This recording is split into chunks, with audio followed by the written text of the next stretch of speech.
botón equivocado? No, tienes que apretar los botones laterales. Has apretado el de que se queda en blanco. Tienes que apretar los laterales. Ok. Son unas casillas básicas que os quería exponer. La primera y más básica es que el trance es un estado natural. El trance está sucediendo constantemente en nuestra vida. Según Rossi, como mínimo, una vez cada hora, entramos unos minutos en trance. Trances de los cuales no somos ni siquiera demasiado conscientes. Mi último trance del que he sido más consciente fue hace unos días. Iba conduciendo en coche. Estaba cerca de mi pueblo natal y empecé, mientras conducía, a tener una sensación de mucha proximidad con las rocas, con la tierra roja que hay cerca del río, y empecé a ser consciente de lo descentralizado que me siento cuando estoy lejos de allí y de la necesidad que tengo de estar más en contacto con esa tierra. Estuve unos minutos sintiendo muy próximamente esa tierra, imaginándome clavado con un olivo en esa tierra, y sintiéndome cómo eso me regeneraba y me hacía sentir nuevamente más conectado conmigo mismo. El primer trance que tuve, recuerdo, tenía unos 4 años, tenía unos 39 grados de fiebre, y soñando, en voz alta, empecé a explicitar todo un conflicto que había en mi familia, y que además toda mi familia que estaba reunida allí escuchó, y ese trance generó toda una movida a nivel familiar. Así podríamos decir que no fue un trance personal, sino que fue un trance familiar, un trance colectivo. Los trances están pasando constantemente en nuestra vida, de una forma natural, espontánea, y lo que nos interesa de cara a la psicoterapia, sobre todo, es que muchas veces las personas nos vienen con un trance negativo, un trance que no están siendo capaces de asimilar. Un ataque de pánico, por ejemplo, muchas veces es un trance que, si bien puede ser sostenido por una persona que está centrada, que acompaña con su presencia, podría haber sido útil para liberar mucha energía o mucha rabia, pero la persona lo vive sola, y la soledad, sobre todo en el trance, puede llevar a que entremos en un trance negativo. Con lo cual pasamos a que la utilidad del trance depende de la relación con él. Dependiendo de cómo nos vamos a relacionar nosotros con las personas que nos acompañan con nuestro trance, así va a ser la función del trance. Y finalmente, el trance generativo. El trance generativo es este tipo de trance en el que estoy trabajando ahora, que llamamos la tercera generación de la hipnosis. La primera sería esa hipnosis clásica, que considera que el inconsciente es estúpido y que la mente consciente aún no es más, y que yo tengo un poder y que te voy a decir que tu mente consciente se apague y le voy a decir a tu mente inconsciente que haga lo que yo quiera. Deja de fumar. No creemos ya en ese tipo de hipnosis, no lo consideramos útil ni apropiada a lo que estamos haciendo hoy en día. La segunda generación sería la de Erickson. Erickson nos metió mucho en ese proceso de que el trance es un estado natural. Y el problema de la ericksoniana es que sigue sin valorar mucho la mente consciente. Erickson consideraba que él hacía un puente, se saltaba la mente consciente de la persona y trabajaba con la mente inconsciente que tenía todos los recursos.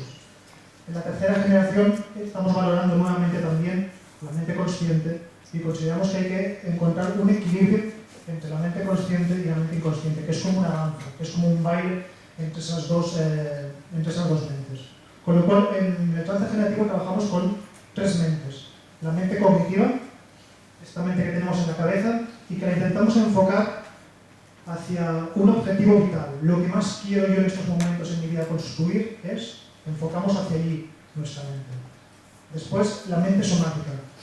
A través de centrarnos en nuestro cuerpo, de dejarnos caer en ese centro somático, esa sensación sentida de que nuestro cuerpo y nuestra mente se unen y están aquí, en ese centro que mucha gente está en el corazón, en otra gente está más en el ombligo, más arriba, más abajo, y que desde ese centro somático nos abrimos a esa mente de campo, a ese inconsciente dentro del cual vivimos. No consideramos que nosotros tengamos un inconsciente aquí, ni siquiera aquí, sino que vivimos dentro del inconsciente, el inconsciente nos utiliza, y entonces a través de ese centro nos permitimos fluir con la mente de campo, con el inconsciente colectivo, que decíamos en otro lenguaje. Entonces la definición de trance es El trance es una suspensión temporal de los filtros de realidad de la mente consciente y una absorción experiencial en el mundo del inconsciente creativo. Es cuando yo estoy funcionando bien, cuando en mi mente yo voy a tomar un café, no necesito la mente inconsciente. Puedo utilizar el filtro que siempre utilizo habitualmente. Cuando entro en un momento en que necesito crear algo, porque tengo una situación novedosa o de crisis, es cuando necesito entrar en el inconsciente creativo. Entonces, en esos momentos, cuando el trance es natural y fundamental para la fábrica de la conciencia. Es un estado en el que los humanos entran periódicamente para renovarse, protegerse, recrearse y transformar sus identidades. Como os decíamos, el valor que va a tener el trance va a depender de la cultura, de la sociedad, de cómo nos relacionamos con él. El trance es un estado orgánico, un estado que está en todos los humanos, en todas las culturas. La expresión del trance va a ser muy diferente. En la India va a tomar una forma determinada, en la cual la persona va a estar en silencio y en un estado muy meditativo. En un circo, el trance va a tener una connotación de risa y de ocio. En la hipnosis del siglo XIX tenía esa forma de un hombre con mucho poder sobre una mujer sobre la que ejercía su sugestión. Hoy en día trabajamos desde un trance mucho más simétrico, en el cual no hay una relación de poder. En África, en América, el trance tiene que ver con algo muy físico y con espasmos corporales y con situaciones más violentas incluso. Y, como os decía, incluso muchas veces un ataque de pánico, lo que hemos llamado ataque de pánico, puede ser en el fondo un trance que está utilizando el inconsciente para intentarse liberarse de una tensión. Tengo un paciente que hace 25 años, un día subió al coche y empezó a sentir convulsiones en su cuerpo, toda una serie de sensaciones muy exageradas en su cuerpo, que él se asustó mucho, fue a un médico, le dijo que es un ataque de pánico, se asustó aún más por haber tenido un ataque de pánico y se ha tirado 25 años yendo a terapia para intentar superar esos ataques de pánico. Cuando en realidad, cuando ha conseguido conectar con la raíz de lo que estaba pasando ahí, estaba conectando con toda la agresividad que tenía hacia sus padres, que estaban en ese coche, y tenía la necesidad de liberar toda esa agresividad que había. Y si hubiera podido tener a alguien al lado que hubiera podido sostener, que hubiera podido relacionarse positivamente con ese estado que estaba viviendo, imaginémonos que en vez de estar en ese coche con sus padres, está en África y tiene al brujo de la tribu a su lado en esos momentos. Quizás se hubiera podido liberar de toda la tensión acumulada, de toda la agresividad, canalizarla, y no había entrado en todo ese proceso en el que él era entrado. Una depresión también es un trance que en un principio se vuelve negativo. Ese trance que vivimos mucho en Occidente, que está muy claro en nuestro arte, en el cual bajamos a los infiernos para renovarnos. Si no somos capaces de vivir positivamente y de permitirnos, y que la sociedad nos permita ese bajar a los infiernos, ese bajar al Hades, ese sumergirnos en el volcán para renovarnos, pues también vamos a vivir con una depresión, con lo cual ese trance que en principio era positivo se vuelve negativo. En el trance generativo lo que queremos es eso, abrir un espacio creativo mutuamente respetuoso entre el consciente y el inconsciente, y entre las personas. Y entre las personas incluimos energías, arquetipos, recursos. Cuando nos abrimos al campo desde nuestro centro, pueden venir recuerdos de mi pasado, pero pueden venir energías arquetípicas, pueden venir cuestiones interpersonales de otras generaciones. Me abro ese campo que va más allá de un inconsciente personal, que están implicadas en el campo relacional en ese momento. Hablamos del trance como un disciplinado fluir, para diferenciarlo de ese trance de estar groggy, de ese estar groggy delante de la televisión o fumando unos porros, o incluso esos estados de hipnosis a veces en el cual estamos muy groggy, muy a gustos, pero que no pasa nada. Con lo cual lo que decimos es que necesitamos que haya una disciplina para que haya una intención, un centro corporal, y desarrollemos esos recursos que vienen del campo y que nos van a ayudar a conseguir esa intención que es la que queremos conseguir. La aceptación es una de las claves de la hora de trabajar en trance, ser capaces de aceptar todo lo que pasa, pero no un aceptar de rendición, no es una pasividad, es ese disciplinado fluir, ¿no? Con una curiosidad activa, aceptar algo para que cambie, ¿no? Esa paradoja que cuando más luchamos contra algo, más se nos resiste. Intentar enseñarles a través de este trance a que la gente pueda aceptarlo. Para entrar en trance, si revisamos todas las culturas en todos los tiempos, básicamente hacemos dos cosas. O focalizar la atención en una vela, una imagen simbólica, un punto en el entorno, o un punto imaginario, o rítmicamente centrar la atención en un patrón repetitivo, el canto de un mantra, la repetición de un movimiento corporal, círculos, la respiración, es algo que utilizamos mucho nosotros. En el primer caso, no dejamos al cerebro que detecte señales nuevas y desconectamos del modo de alerta, no hay nada ahí fuera que sea interesante, puedo entrar dentro. Y en el segundo caso le transmitimos que no hay nada nuevo, todo el rato es lo mismo, con lo cual me puedo permitir entrar en ese estado interior de trance. Los trances que generan un estado de conciencia elevado y nos permiten acceder al inconsciente, además de tener estas dos características que hemos dicho, lo que nosotros intentamos es crear una presencia rítmica, relajante, mensajes positivos con connotaciones amorosas, bondadosas, aceptadoras, y eso que llamamos sintonización límbica. Estar sintonizados desde el corazón con la persona que tenemos delante.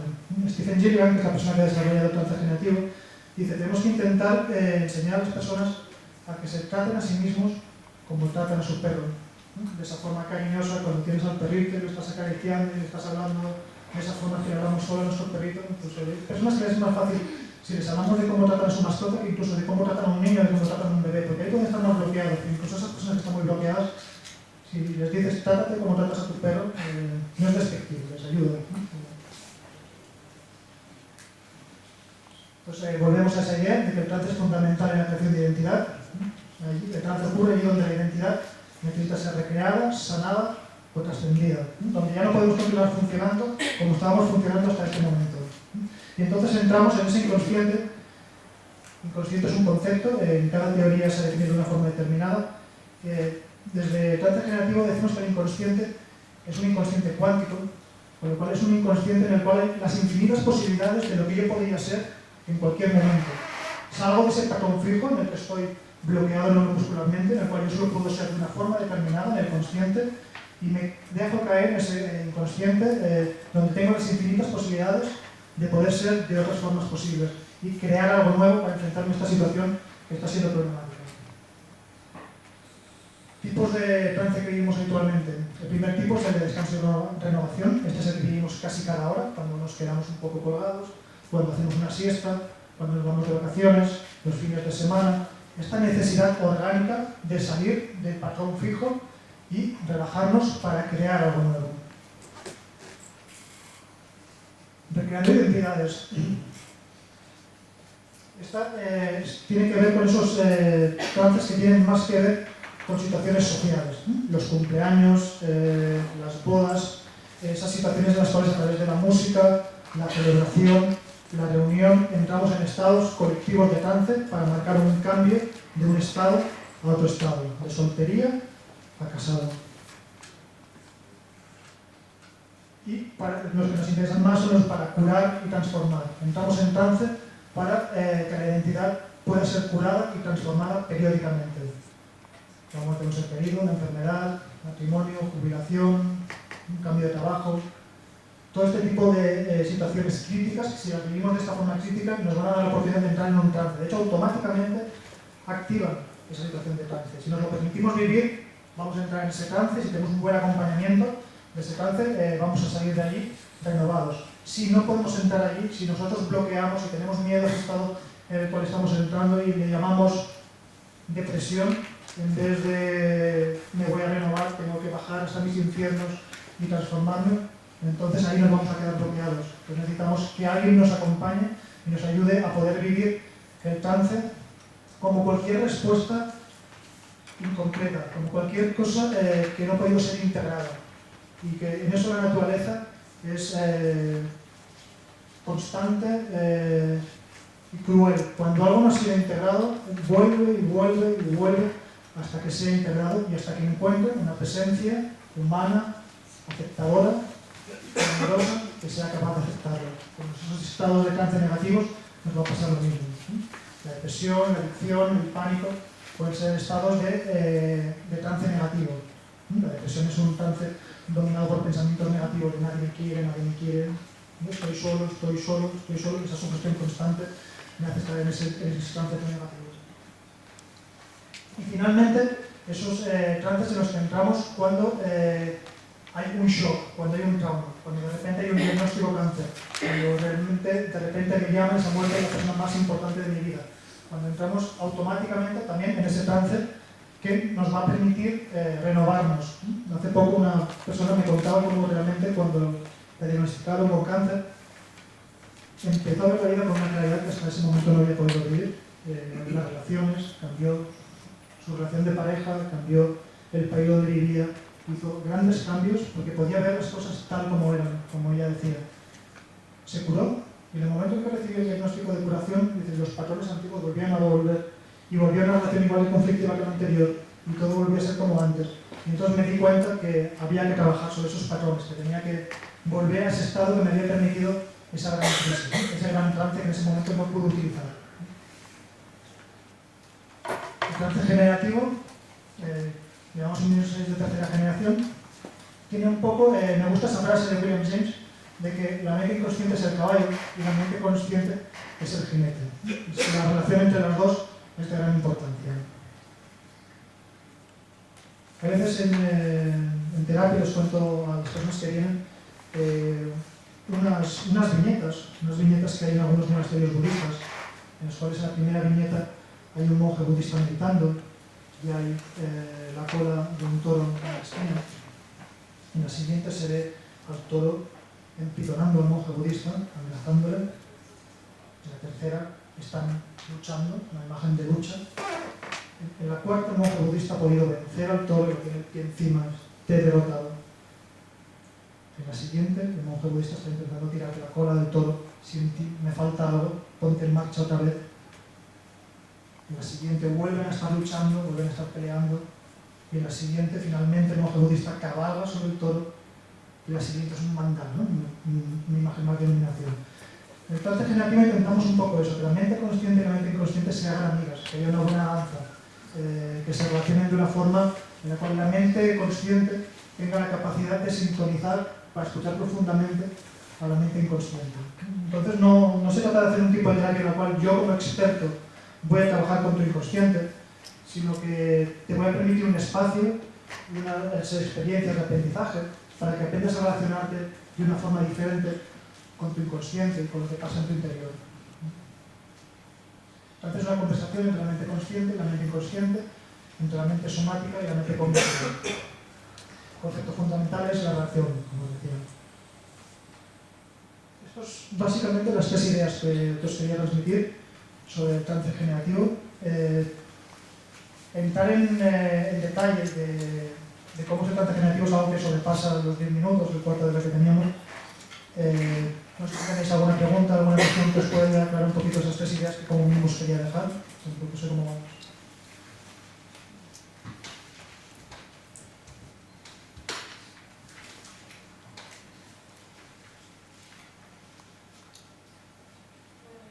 ¿Cómo podrías transformar el trance de la depresión en un trance positivo, por ejemplo? Utilizando el trance. Casi siempre el primer paso va a ser volver al cuerpo, ¿no? Esa depresión, eso que tú llamas depresión, en tu cuerpo, ¿cómo lo sientes? ¿Dónde lo sientes? Pues una presión aquí en el pecho, un gran peso que no me puedo quitar de aquí, acompañado de nervios siempre en mi barriga. Entonces, si es eso, lo primero que vamos a hacer es intentar que la persona empiece a conectarse con eso de una forma diferente, y que empiece a dejar de verlo como síntomas físicos y que lo vea como partes de su interior que se están comunicando a través de esas sensaciones. Entonces hacemos un trabajo primero de una relajación, de centrarse, de buscar ese punto interior, de abrirse a ese campo, y entonces buscamos que conecte con esas sensaciones como si fueran esas partes que le hablan desde su interior y que descubra a esa niña o ese niño pequeño que le está hablando desde su pecho y que le dice nadie me quiere, o de esa rabia que tiene en la barriga y que no ha podido sacar y que no ha podido esterilizar. Entonces a partir de ahí como vamos sacando a esa persona de ese trance negativo, que es un trance sintomático, a un trance significativo.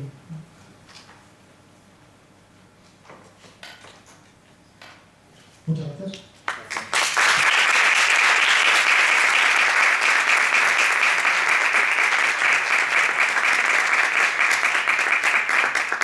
Vamos muy justitos de tiempo. La segunda comunicación nos la presenta José Fernández Aguado, psicólogo José Fernández Aguado.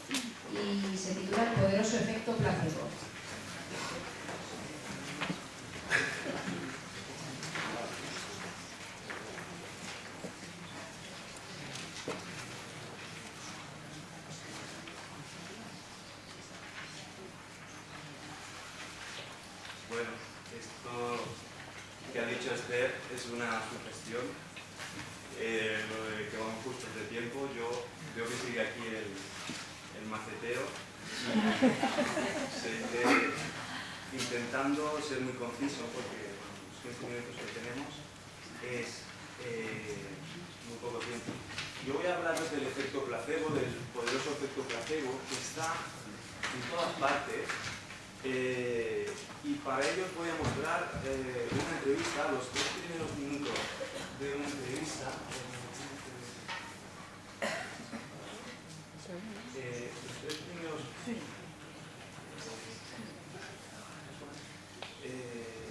una entrevista que le hicieron a Irving Kirsch en la SBS en febrero del año pasado, y que dura 13 minutos y que está muy bien. Os dejo con él. The psychologist named Irving Kirsch. The fight is about antidepressants. Kirsch's question is whether they work. Kirsch's views are of vital interest to the 17 million Americans who take the drugs, including children as young as 6, and to the pharmaceutical industry that brings in $11.3 billion a year selling them. Irving Kirsch is the Associate Director of the Placebo Studies Program at Harvard Medical School, and he says that his research challenges the very effectiveness of antidepressants.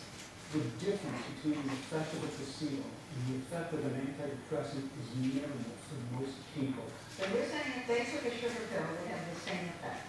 It's almost as large an effect, and the difference would be clinically insignificant.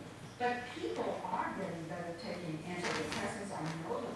Oh, yeah. But people get better when they take the drug, but it's not the chemical ingredients of the drug that are making them better. It's largely the placebo effect. Irving Kirsch's specialty has been the study of the placebo effect, the taking of a dose pill without any medication in it, that creates an expectation of healing that is so powerful symptoms are actually alleviated. This is the placebo response. Kirsch, who's been studying placebos for 36 years, says sugar pills can work miracles. Placebos are great for treating a number of disorders. Irritable bowel syndrome, repetitive strain injuries, ulcers, Parkinson's disease. Even traumatic knee pain. In this clinical trial, some patients with osteoarthritis underwent knee surgery, while others had their knees merely opened and then sewn right back up. And here's what happened. In terms of walking and climbing, the people who got the placebo actually did better than the people who got the real surgery. And that lasted for a year. And 2 years after surgery, there was no difference at all between the real surgery and the sham surgery. Is it all in your head, or? Well, it's not all in your head because placebos can also affect your body. So if you take a placebo tranquilizer, you're likely to have a lowering of the blood pressure and pulse rate. Placebos can decrease pain. And that's not all in the mind also, because we can track that using neuroimaging in the brain as well. He says the doctors who prescribe the pills become part of the placebo effect. Clinician who cares, who takes the time, who listens to you, who asks questions about your condition and pays attention to what you say, that's the kind of care that can help facilitate a placebo effect. He says he got into researching the effect of antidepressants by acting. Bueno, hasta aquí. El vídeo sigue y seguro que os interesará verlo, pero como lo podéis ver en internet, en YouTube, por ejemplo, tenéis que poner Kirsch y placebo y lo encontraréis como primera opción. Entonces yo voy a seguir comentando sobre esto que nos comenta Kirsch. Cuando dice efecto mínimo no significativo para la mayoría de la gente, se está refiriendo al 86% y reconocido por otros especialistas del mundo de la industria farmacéutica en el mismo vídeo. Entonces, eso no quiere decir que en el 86% no tenga efecto los antidepresivos. Todo lo contrario, por supuesto que tiene efecto, pero lo que se está diciendo es que no es el componente químico de la pastilla el que cura, es otra cosa. En el 14% sí que se reconoce, de los casos de lesiones graves, sí que se reconoce que el efecto químico tiene, el componente químico tiene un efecto. Y ese 86%, en el 86% la gran mayoría de la gente que toma el medicamento, ¿quién es el responsable del efecto? ¿Qué es lo que está ocurriendo? Pues es el efecto placebo. El efecto placebo, que es el componente más poderoso y más, no es específico, pero y por eso está en todos los tratamientos a lo largo de la historia. El efecto placebo es una situación, es un contexto. Keats dice que no es la pastilla la que cura, sino que es el médico que tiene su bata, que te cuida, que te escucha, que te tiene en consideración, y todo ese contexto crea una expectativa, y es esa expectativa la que cura. Si esa misma pastilla os la ofrece mi abuela, que es una fanática de la medicación, como las personas que hablábamos en el recreo, en el desayuno, las personas de generaciones anteriores son fanáticos del modelo médico, mi abuela lo es, y acude al médico y quiere una pastilla para todo problema del cuerpo o del alma, si ella, que está tan convencida de esas pastillas que van tan bien, os viniera y os preguntara, ¿estás triste? Toma esta pastilla. Esta pastilla, porque es lo que hace conmigo, lo que hace con toda la familia, le quiere dar pastillas a todo el mundo, porque está tan convencida de que van bien. Pero si ella viniera y os dijera eso, probablemente no os haría efecto. La misma pastilla que en otras circunstancias os lo haría. Entonces, ¿qué es lo que ha pasado? La pastilla es la misma, pero lo que hemos cambiado es la situación, hemos cambiado el contexto. ¿En qué se basa el efecto placebo? Keats, que como dice el vídeo lleva 36 años estudiando los placebos, creó la teoría de expectativa de respuesta, que quiere decir que las expectativas pueden crear respuestas involuntarias. Las expectativas que tenemos, lo que nosotros creemos acerca de algo,